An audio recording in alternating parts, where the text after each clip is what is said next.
Everyone thinks everything that happens in real estate is happy, and that's not true. Let's get real today. Stuff happens. Stuff happens in our clients' lives. Stuff happens to you during a transaction. Okay? Not everyone wants to take pictures and smiles and stuff on Facebook and say, look what I just bought a house or I just sold my house. Sometimes people are in a bad situation, and today we're going to talk about those situations and how you handle it. All right? Let's get it going.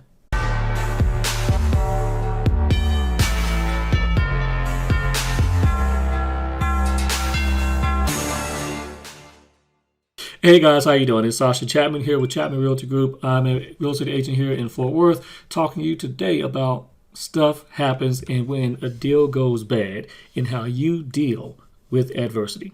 So let's get into it. Let's talk about the type of deals that I'm talking about. Okay, so number one, I'm talking about, let's just talk about difficult deals. Divorce listings, foreclosures or pre-foreclosure listings, right? Deaths in the family. Okay, when stuff is like that happening, or even when a buyer is buying a house from a divorce or something like that. These are not typically happy situations. You know, as an agent, you're going to be faced with dealing with some of these situations, and you need to be equipped to deal with that. And you need to understand this is not going to be a deal where you're taking pictures all the time with people on Facebook and putting smiles and stuff like that and giving you gifts. I do a lot of that, but y'all don't see the ones that are not like that. Why? Because these folks are not exactly happy because of the situation that they're in. So the question is, how do you handle these situations and how do you respond? Let's just talk about the situation at hand. Let's say you're doing everything perfect. Okay? Everything perfect. I'm going to give you a quick example. I've had a divorce listing in which the two parties didn't agree on the divorce. One person wanted it, the other person did not. So that other individual who did not was dragging their feet, and they were trying to sabotage their own listing, and it was going to get ugly. So there's a couple things I had to deal with. I had to deal with their anger. All right, I had to deal with their anger and their frustration and trying to talk to me crazy, which I don't like that. I demand respect because I'm giving respect, and we had to have that crucial conversation. So you can't be afraid to have that crucial conversation. So let you know things that I do to handle it, and so you can do this as well. Number one, be a constant professional. Okay, a constant professional. The first thing I do is I set up the rules of engagement, and I set up the rules of how we're going to get things done. So I'm going to present the information and communicate. Tell me how you communicate. Emails, I put everything in email. Or I do a lot of videos like this because I don't want that being misconstrued. And I let them know, I can't do what you say. I got to do what you both say, especially in a divorce listing.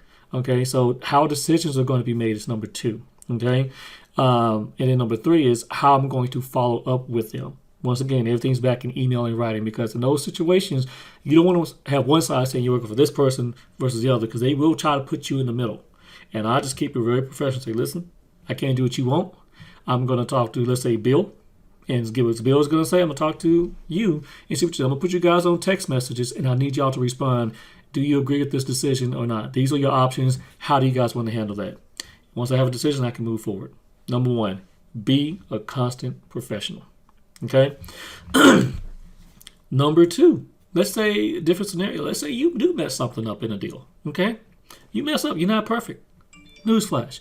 You're not perfect. You're not going to get everything right. First things first, don't be afraid to say, I don't know. And go seek counsel.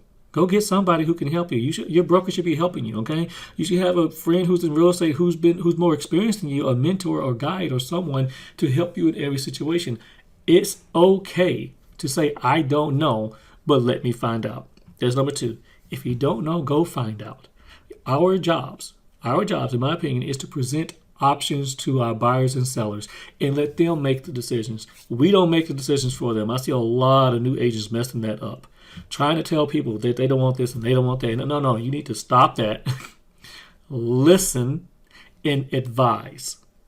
Okay? Once they make their decision, our role is to advise them on their options on their decision. Someone decides to buy a house with a jacked up roof. I will tell you, that roof is jacked up, and the inspector said it's jacked up. But if you want to buy this house, let me help you mitigate your issue you're going to have. That's being a constant professional. Okay? But if you do make a mistake, how do you bounce back? Number one, learn from the mistake. You're not perfect. You never fail in this business. You either get the job done or you learn what you didn't do to get it done. So ask yourself objectively, what did you do wrong? Did you contribute to the issue? And if you did, fine. That happens. Don't do it again. Don't make that same mistake twice. Now you know what not to do the next time you present with that issue, because you're going to face this adversity. All right? All right, now here's the big one out there.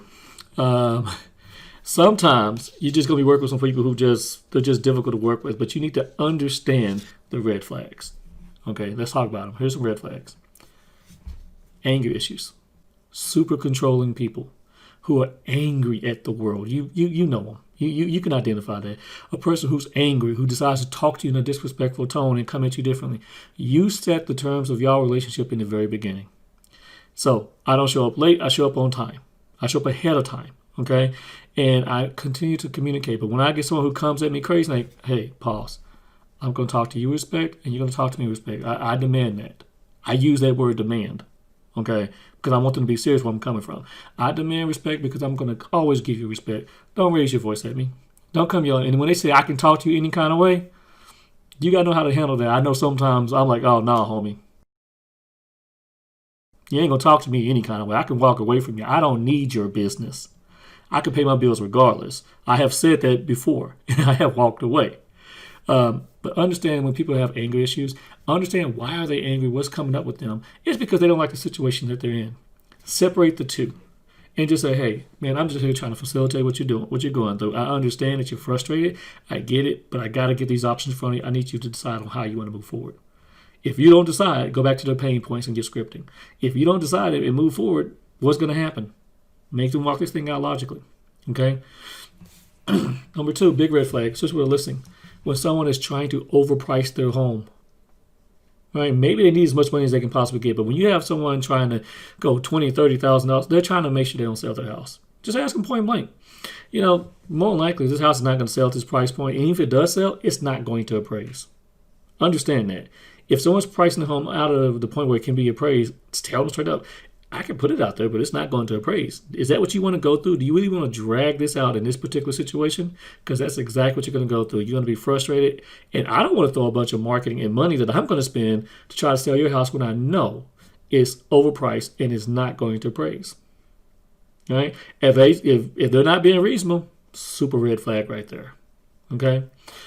In addition, another red flag when people ask you to give up your money. They're asking for you to cut your fees, and they're asking you to give up some of your commission to help them out. I can't tell you how to do your business, but the fees in their situation is their situation. Now, there's going to be another agent out there who's going to do that. But you like, hey, I'm a professional. This is what I do. I can't cut my fees and take money away from my family because of this situation that you're in. I have said that many times before. Just I don't do that. So understand those red flags. Okay. Last but not least, know when to bail out. Know when enough is enough. If someone's acting violent, acting crazy, acting like they're going to try to hurt you or harm you in any way like that, it's time to walk away.